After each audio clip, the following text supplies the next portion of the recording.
What's your favorite scary movie? He's alive! We all go a little mad sometimes. Here's Johnny. Come on, Mommy, you're here.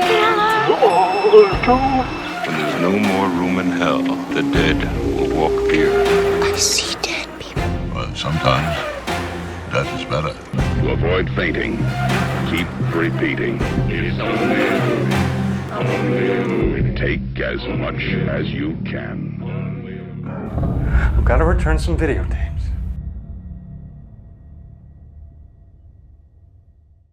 Well, hello, everyone. Welcome to Playbook of Horrors and our inaugural interview. A very good friend of mine, a guy that I've made a movie with recently, and that's what he's here to talk about. And it's my boy, Colin Krawchuk. What's up, dude?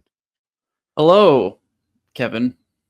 was so thrilled when I hit you up to do this, and you saw our subscriber count. It's at like 10 people, and you're like, you know what, Kev? Yeah, I have time for you. So thank you for that. I was like, that's the biggest audience I've ever had. I got to get on this. How can I mine some of this for myself?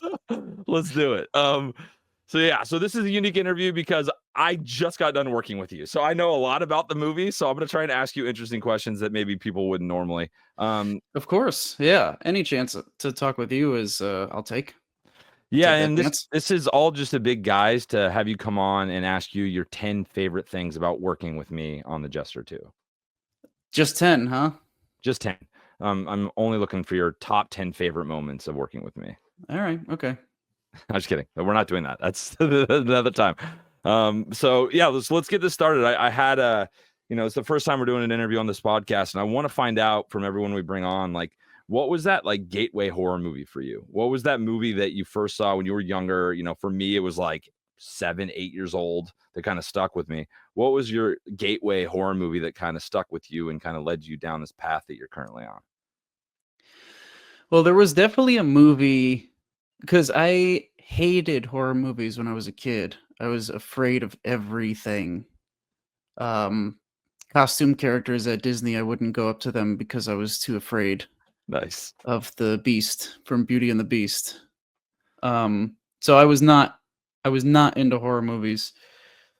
I remember liking Stephen Sommers' Mummy movies, and then my parents tried to watch Sleepy Hollow, and I was like, no, absolutely not. And they were like, it's about as scary as The Mummy. I don't know what your problem is.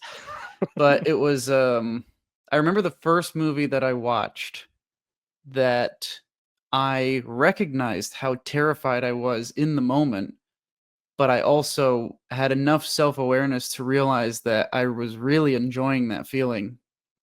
And I was like white-knuckling my way through this movie, and it was Signs. Oh, nice. I loved that experience.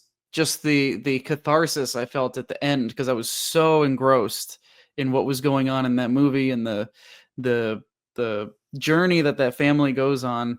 And so when Merle swings away at the end of Signs, I basically like leapt off the couch and was cheering. Like I've awesome. Never been more invested in a movie in my life. And it kind of leads to where you are now. Like, the Jester started as shorts on YouTube. So, and you clearly cut your teeth making movies, directing, shooting your own stuff, all that on YouTube. So what was your kind of progression of getting into making your own films? It was film school. I didn't go to college after high school. I went to a film school. It was like a technical accredited school, and it was like 8 months long. It was really short. And they were still figuring out what they were doing in terms of being a school. So we felt kind of like a guinea pig class. But it was almost like a last minute thing, because when I was a senior in high school, I was dead set on music. Like I wanted to be a musician. And then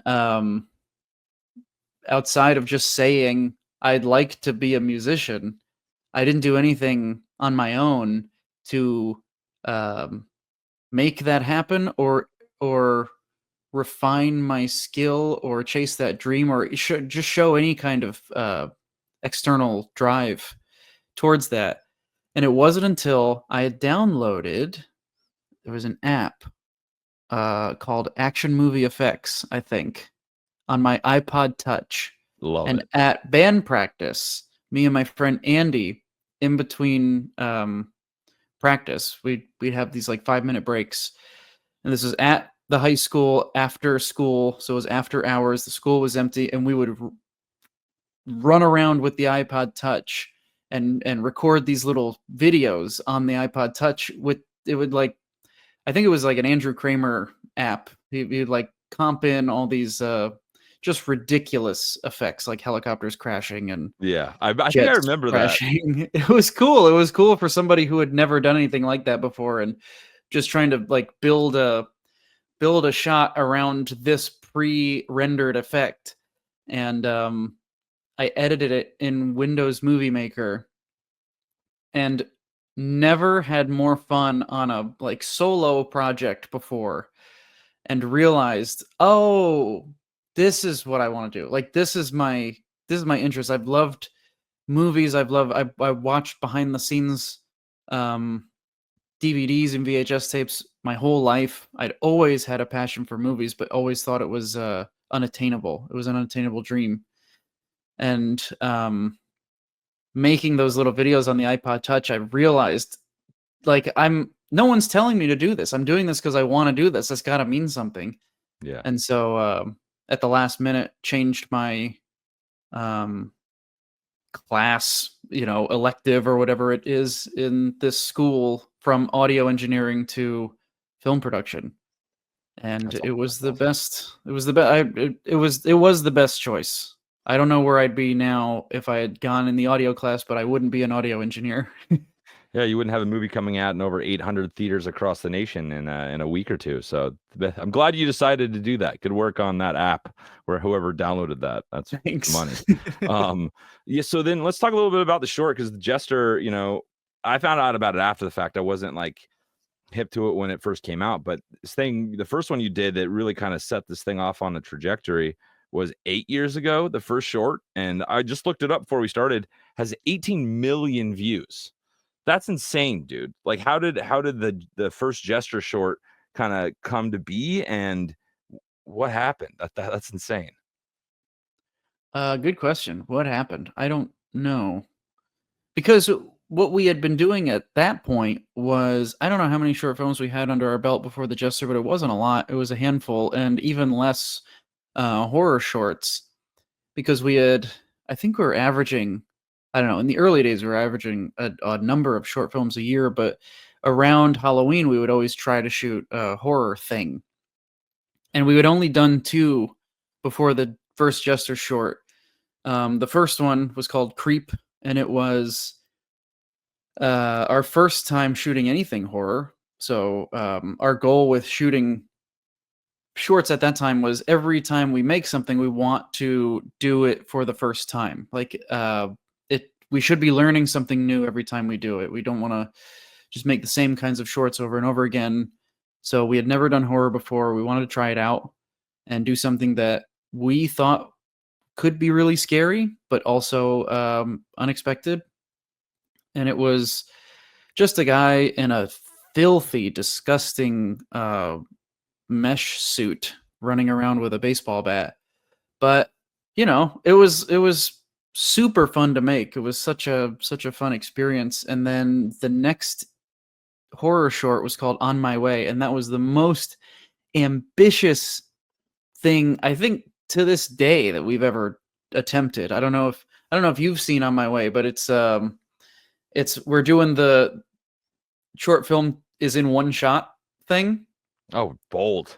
But we add the complication of that one shot is from a camera mounted position on a car. So the whole short takes place on a drive through like a downtown area, same place we shot everything, including the Jester. But the camera is always turning and refocusing on something else. But we structured it in a way that the whole movie takes place from that one like driver's side window angle, and it was just like we shot 85% of that short in one night, and I watch it now and I'm like, I'm so glad I don't have to do that ever again. Like I have no idea how we did that, but I'm so proud of those guys. Those guys that didn't know enough to know how hard that would be. And so the next year we were gonna do what we did in On My Way was we only had, again, it was like 4 or 5 of us. So we wanted a town full of maniacs for On My Way, and we couldn't do that. So what we did is we just went around to all the party cities and spirit Halloweens and all these stores that pop up and sell plastic cheap masks around Halloween, and we bought the ones that we thought looked the coolest, and we just had the same 2 guys just swap out masks for that whole short. So we just reused the same 2 guys, and that was our townsfolk that populated this town. And I remember not long after we made On My Way, one of the guys who helped out sent me a picture of a mask hanging up in a Walgreens, and he was like, "Oh man, we should have bought this mask for On My Way." And it was what is now the Jester mask. Oh wow! For $6 at Walgreens, and I was like, "Oh yeah, that one looks cool." So the next year, when we were thinking of what to do, I remembered that mask, and I was like, "You know what I want to do? I know we're gonna have to do the mask thing again, because not only does the mask allow us to recycle actors, quote unquote, but it also negates the necessity for us to be good at makeup or special effects. You just put a mask on, and it's $6 and it's instant." So I was like, let's get that mask, let's build a costume around it, because the mask is $6, and I just want to do something that is not the same like screaming maniacs that we've done in the previous 2 films, which were very similar. Guys running around with implements that they bash people with. And as scary as that is, I was like, I just want to do something the opposite. I want to do a masked guy silent, so we don't have to worry about that, recording audio on set. But somebody who is cool and stylish in the way that he dresses, and calm and collected and 3 steps ahead, and projects a certain intelligence and moral code. That was really important to me. Was the end of the Jester short. He is presented with the same scenario at the beginning of the short, but he chooses not to partake in violence for whatever reason, and it's up to the audience to interpret why. But it was really important to me that the Jester have a moral code, because I thought that was really interesting. We might not be privy to what that is, but the fact that he has one, and he's making decisions, he's not just a berserk maniac. I just thought that was really interesting. So the rest of the costume, I tell this is a story that I've told a lot, and I always wish it was like, yeah, one night I just sat up in a cold sweat with the entire concept of the Jester in my head. I was like, that's it. But it's not that. It was us thinking our way out of our own circumstance. It was, what can we do that's the opposite of what we've done? And then how can we spend the least amount of money on that and still make it somewhat interesting? So like the orange suit, we only bought because it was on clearance, not because we had the idea for the orange suit. But there were 2 suits hanging up on the clearance rack, and it was the orange Jester suit and the David S. Pumpkins suit. They were just two of these the party suits, but we were like, okay, I guess we can't do that one because Tom Hanks wore it, so we'll have to do the orange one. It's so interesting, because you're not that far removed from making the features. You're basically just elevated, but you have the same issues, the same problems, the same creative solutions you need to come up with that you were coming up with 8 years ago, and you haven't escaped that. And it seems to be working for you, because the movies are turning out pretty good. What was it like getting that first feature and deciding you wanted to do that and take something that was just this fun thing you were going to do, this short that exploded into 2 more shorts after that, and then became the first feature film? Like, that must have been a kind of an interesting journey to get there. So yeah, I think we made Jester 3 in 2019, somewhere around there. And it wasn't until 2022 that I got a phone call from Epic Pictures. And it was a phone call that I had actually dodged. There was the CEO of Epic, and I was dodging him because I didn't believe him. I had been contacted on the internet in years prior of people claiming to be, producers who I have a standing dinner reservation with Robert Downey Jr. every week, and it's like, goodbye. Yeah. Bye. It just always felt so slimy and weird. And here comes this guy saying, like, I'd like to talk to you about a Jester feature film. And I'm like, get in line, pal. Everybody wants a piece of the Jester. Everyone wants a taste. So I eventually looked him up, and I was like, oops, this is a real guy. So how long did you dodge him for before? I was honestly like, no reason he should have been as persistent as he was, but he like contacted me on social media. He contacted me over email. And I was just like, what the hell? Who is this guy? So I looked him up and saw that there are several like filmmakers and actors that followed him that I respect and like. And I was like, oh, what the? Oh, This is real. What have I done? Uh-oh. So once I finally was able to talk to him because I was so busy. Yeah. Well, you were playing hard to get. That's actually probably better. Who knows? Maybe the first movie you would have gotten half the budget if you weren't playing hard to get before that. Right. Well, I couldn't imagine half of that budget.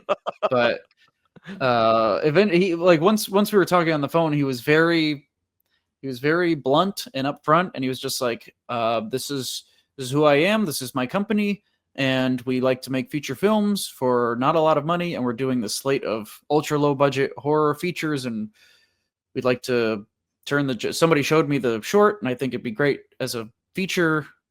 We're going to shoot it in Maryland for 3 weeks, $100,000, and if you want to write it, that's fine. What do you say? Do you have any reservations to that? Oh that's my insane. God, yeah. But I thought for some reason, the thing that was in my head was like, I've been like this for a long time where I'm afraid to say yes because, you're obviously afraid of failure. You have the fraud syndrome, and you're like, no, they think I'm somebody else. They think I'm some big hotshot guy who knows what he's doing, and I'm not either of those things. So I held off the impulse of saying no thanks, like I just don't think and the thing that made me say yes, this was like on my drive home from work that I'm talking to him in the car, and I'm just like and the thing that made me say yes, I was like, you have no financial obligation in this scenario. Yeah, he's not asking you for any money. You're not having to put up any money for this. He's going to fly you to this whatever state, and you're going to make this movie on his dime, presumably. And, and if it's dog shit, then whatever, you're right back to where you are now. Like, what do you have to lose? And I thought, if I say no to this, I will always wonder what it could have been. And I didn't want that. So even if it's a bad movie, even if it's even if I fail and land flat on my face, at least I'll know. But I didn't want to not know, so I said yes. Yeah, well, good thing you did, man. That first movie was cool, and it definitely opened up a lot of opportunities. And the second movie obviously is about to come out, and I'm grateful you did the first one because I got to do the second one. But what was that like? Low budget filmmaking is so incredibly hard. It's so incredibly exciting because most of the time people that are getting the opportunities, it's early in their career, and they're like gung-ho, and it's all passion, and they're willing to stay up 24 hours to get the movie made. But at some point that like you run into a wall with that kind of stuff, and it's hard. Your body just can't keep up with making movies at that level. What was it like making a movie for $100,000? Well, that's the wall that I hit was a crew, and that's not to at all disparage everybody who worked on the first one, because it was also my first time seeing, more people than have ever worked on a project of mine. I would catch myself all the time being in the production office or on set, and people are they're all running around and working so hard, and they're like, okay, this is the shot where the Jester and Emma and this comes after the scene where, and I'm like, they're talking about just shit that I made up. Like, oh my, and I had this mind blowing. I had this like Catholic, I'm not religious in any way. I've never been raised in a religious environment, but I had this like crippling Catholic guilt where I'm just like, I'm so sorry for writing all this stuff and making you guys work on it. I'm so sorry that you have to do all this stuff because I wrote a stupid thing. But that was whatever. That's a me problem, I guess. But when you're just 5 guys on the sidewalk, or in your backyard or your house or whatever, you can stay up for 24 hours and just work until you get the shot. And if you don't get the shot, you do it again later whenever you can get the people or rent the equipment again or whatever. And then after that, you can take as long as you want with your edit because there is no expectation and you're not being held accountable by anybody except yourself. Your money.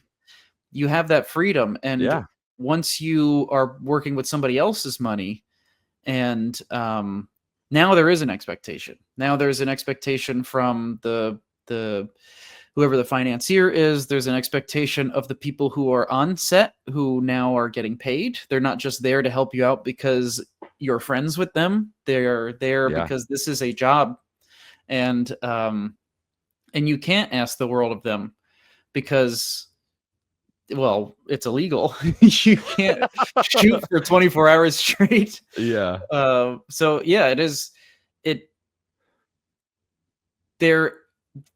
It's like an ever shifting set of circumstances or pros and cons. There are a ton of pros shooting with 5 guys on the sidewalk, but there are also the most limitations that you'll ever have. But then once you're working, on a crew with professionals and things are going to move at a different pace than when you're by yourself, and you have to adapt to that. And you're going to ask for things that people are going to say they can't get for you because there's no time for it. There's no money for it, or it's not legal to do without the proper permits or professionals on set. So it's just like that was a crazy thing to suddenly have, all these resources, more resources than I'd ever had before, but then also feel like there are a new set of circumstances that I now have to navigate. It's not, I'm not grandfathering in the freedoms that I had when I was 5 guys on the sidewalk. Now I have these new things that I can do and new things that I can't do. Well, let's talk about the movie at hand, Jester 2. How do you want to go about this? Like, how did the script go? Like, what's like the abbreviated version of how you made the first one, you clearly had that experience. So now you can take all these tools that you inherited from the first one of how to do things and what you liked, and you take it to another thing similar, like the shorts. Like, we're going to make the sequel and see how we can make that fun with the short. What did you do for the feature? Like, what did you do for the second one? To make it feel, because you're clearly all your stuff you're doing, you're elevating everything you do. Your goal is to elevate. I can see it just working with you. So what was it like, and what was your goals to elevate and moving to the sequel? The Jester 2, I had no idea if I was going to make a sequel. People had talked about it. Some of the people who worked on the first movie were, they were using the word franchise, and I was like, can we just make a good one movie first? Like, I don't even know what I'm doing with this one, and you want to talk about how many more? It's just like, what? So I knew that it was a potential conversation in the future. And I'm somebody who likes to be prepared, contrary to what some people might believe, but I don't like to be caught with my pants down when it comes to prep. So I, after the first one came out, I was just like, if I'm going to have that conversation, I want to start right now. I want to start thinking of stuff right now. I want to be ready for that conversation with an idea that has been thought about for a while. Yeah. And I think it was out of respect or loyalty to that crew who worked on the first Jester. I wanted to continue that story. I wanted to continue the story of the first Jester movie because I felt like, well, I don't want it to feel like I'm abandoning it, because I don't want the people who worked on that movie to feel like I'm abandoning them. Sure. And turning my back on all the incredible amount of work that they did for not a lot of money. Everybody worked well below what they deserved on that movie, but they did it because I think that they all thought that this could be something cool. My first draft of the Jester 2 script, the version that was a follow-up to the first one, was 161 pages. Nice. So it was way too long. It was you're not close to a 3-hour movie on that bad boy. that was not at all feasible to make. And I eventually whittled it down. I think over the course of like 6 drafts, I whittled it down to 90 pages. And once I did that, and I'm glad I did, because I was able to step back and take a look at that finished script as a whole and go, no, this is just this is not good. This is a bad this is a bad movie. Yeah. And it's not a movie that I would be passionate enough about to have to commit to for as long as it takes to direct a movie, which is, over a year. You have to be invested in this process and maintain that sense of passion. And this just felt like obligation. It felt like it inherited all the problems with the first movie and needlessly doubled down on things that, I was just like, what if I don't want to do this? Yeah. So I'm glad I did, because it was just, it was like I could vomit all the bad ideas out onto the page and be like, okay, I've seen it now and it doesn't work. So what's next? What else? And so in a conversation that I had with Mike, we're just like, throwing out bad ideas as a way to vent to each other. Oh, maybe this piece of crap. One of the ones that he threw out was, maybe the Jester, he just like unzips a guy's jacket and his guts spill out. Maybe something like that. And I was like, yeah. Actually, that's a pretty cool idea. Yeah. And he was like, really? And I was like, yeah. And for some reason, I picture the Jester doing that because it's so unceremonious. I picture him doing that because he's in a hurry. Yeah. Now, why would the Jester have somewhere to be? Why would the Jester be in a hurry? And that's where everything kind of built off of that one. It is true what they say. There are no bad ideas in brainstorming. If you're not landing on a good idea, just for fun and to clear your palate, just start throwing out shitty ideas, and you might hit on something that feels like, oh yeah, that's like that. If we incorporate it in a certain way, that could feel new and fresh and unexpected. I don't know. Just it's not trying really hard to come up with a good idea isn't working. So let's not try and come up with a bad idea and see if any of those. At least it's fun. Yeah, for sure. No, and it was cool. I think the stuff you came up with in this new script, not the spoilers or anything, it's such a unique take on a horror movie. Just the way it's laid out, the partnership in it. It's just a really fun. And when I read the script, I was like, okay, this is different. This is unique. It's very cool. So what was the kind of the approach to kind of the slight change? For instance, like, the mask, beginning of the movie, new mask. We're ripping off the old, in with the new. Talk a little bit about that. Yeah, well, it's no secret that the mask from the short films changed to the first feature, and the straight up boring answer to that is we didn't own the rights to the design for the first mask, and so it was just potentially cheaper for us to make a new mask that was somewhat evocative of the original mask. And a lot of conversations were happening about the mask. a lot of people throwing out designs, and then other people would take those designs and alter them and go, what about this? What about that? What about this? And, you know, I was like, well, what we wish we could have done in the short films, but didn't have the skill or budget to do, was you couldn't tell if the mask was his face, if there was nothing underneath, or it was just a guy in a mask. Obviously, it's just a guy in a mask in the short because, you know, it's free. Yeah, $6. It's $6 actually. Yeah. It's half our budget. But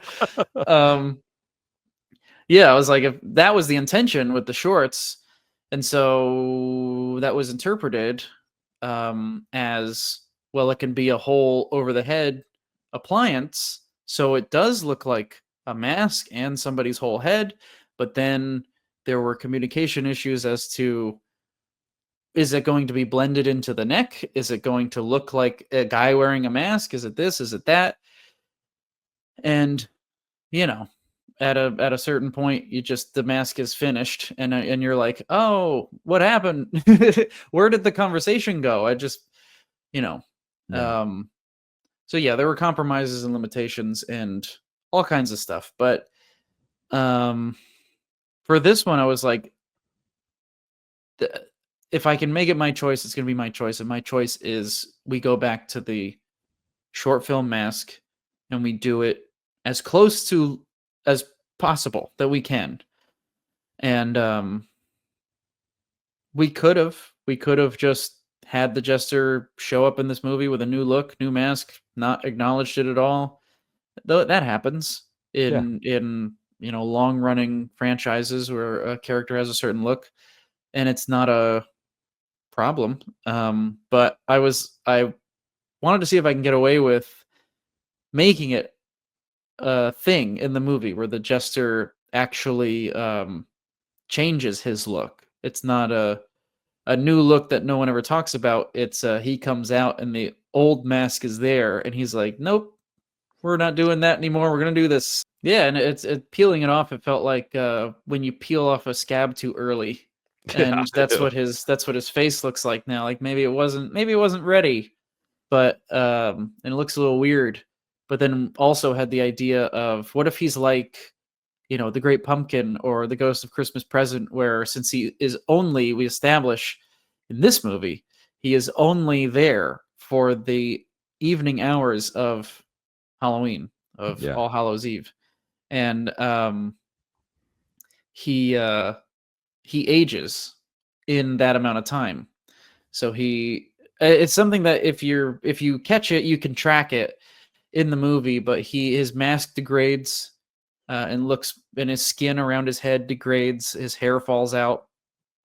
So it's just another one of those ticking clock things where the Jester himself doesn't have a lot of time. He's becoming more and more decrepit as the night goes on. And, you know, let's talk a little bit about the upcoming movie that's going to be in theaters through Fathom Events here pretty soon. What is one of your favorite scenes in that movie, in the new one, that really kind of, you know, going back to the previous thing, kind of elevated and better than you expected it was going to be? With every scene, there are moments where I'm just like, oh man, that's so good, and exceeded my expectations in terms of how we could have executed it.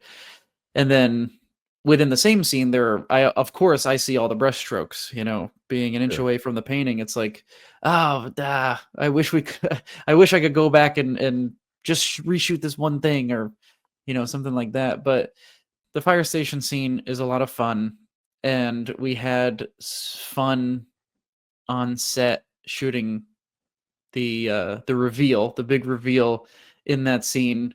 It's I don't know how you can't laugh. Yeah, from sheer glee watching a moment like that. But there's a ton of fun Jester stuff in this, and I don't want to pick just one, but one thing I will pick is something that I didn't know how this moment was going to come together. I didn't know what you were going to do in terms of how this scene was going to look. I didn't know what the set was going to look like in terms of who was going to be responsible for that. But luckily I had you, and we had Chelsea, and she did an absolutely amazing job. She kept the whole movie together, really. She was the glue for sure. She's But an amazing production designer. yeah, the magic shop scene. The magic shop scene. There's a moment in the magic shop scene when Willie picks up a magic wand, and he's asking Max to tell him what this is. And the way that scene is performed by those two, the way that it's lit by you, the way that it was like an art shop, a local art shop that Chelsea turned into a magic shop, incredibly. And Raffles' music for that scene, oh my god, I'm just like, Came together. I love that scene because I feel like if I were to watch this movie as an audience member, I wouldn't expect a scene like that. I wouldn't expect a scene that feels like it has heart, and it's such a sweet scene. You know, this is, I guess technically it's a slasher. That's what everybody's describing it as, and that's fine. But in your slasher movies, you don't often get sweet scenes. Yeah. Scenes with heart. Yeah. Really strong character development doesn't always happen in these movies, and I agree with you. Just Dingani's performance is so good. I really like that monologue that he has. And Caitlin, the look on Caitlin's face, and that, like, she does so much in this movie with she's got her fair share of dialogue, which she kills it in every scene that she's in, but she does a lot of heavy lifting with no dialogue, with just the expression on her face, and her expression there, it just like, it melts my heart watching that scene between the two of them, knowing especially what Max is in for the rest of the night. But yeah, that scene also is doing thematic work as well, with what the parallels between what Willie's telling her and what the Jester tells her later are very similar, and it is a lesson that Max learns by the end of the movie. You know, when you finish the edit and you had all the scenes, because when you're shooting it, it's all scenes. You're trying to do the best for the scene. When you finish it and you have it all together and it's done, what was your first thought on that first cut when you got it all together, and how are you feeling? I had this mandate, not sure where it came from, but I had this mandate on the first movie that it had to hit 90 minutes minimum. So the movie is exactly 90 minutes with credits, with very long credits. Yeah, slow those bad boys down. Yeah, opening and closing. Nice. So this time around, luckily, even though but the first one we shot 14 days plus 3 additional days of photography later. This one we shot 14 full stop. We didn't have any additional days. We didn't need them. And this script was way more ambitious. It was enormous. Yeah. What I was asking of everybody was so much more than the first movie. And I was not in I'm so sorry I wrote this, guys. I was in a fucking give me what I want. Get to work, Kev. Why doesn't it look like this? So yeah, a lot more ambitious.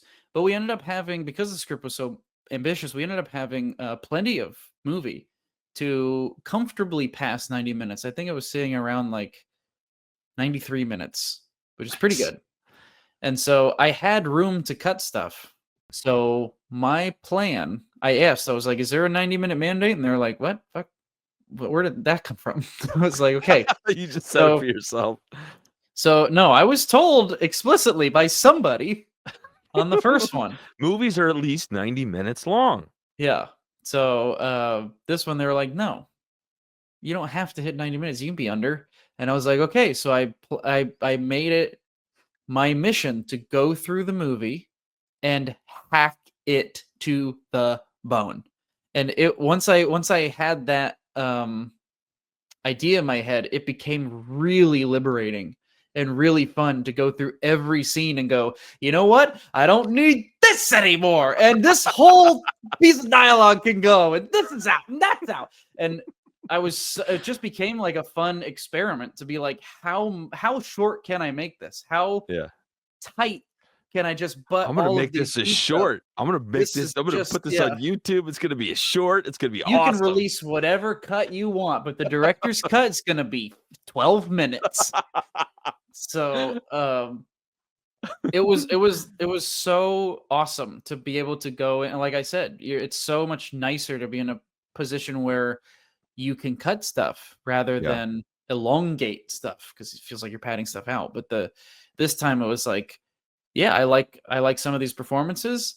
Some of the lines are fine, but they're not essential, and they're like, maybe the writing's not great for that piece of dialogue, or maybe this is superficial kind of thing over here, and just how much can I lose?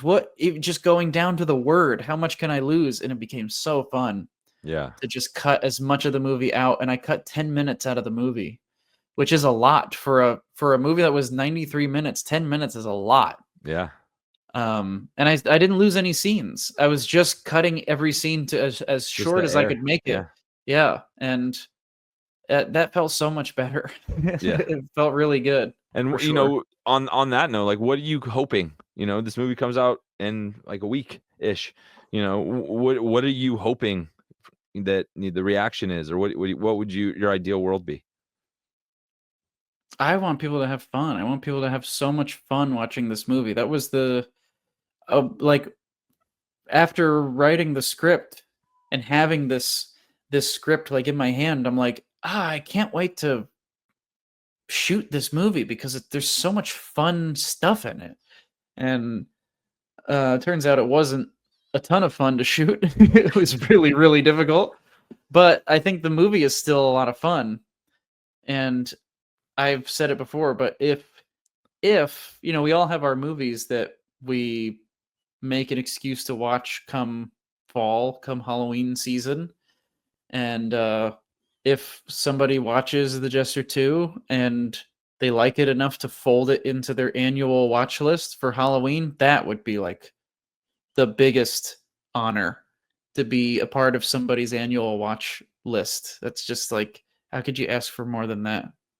Well, I can guarantee you, on this show, we do a calendar for September, October, and we watch a horror movie a day. I guarantee you, 2026, Jester 2 will be on the calendar. I can guarantee this.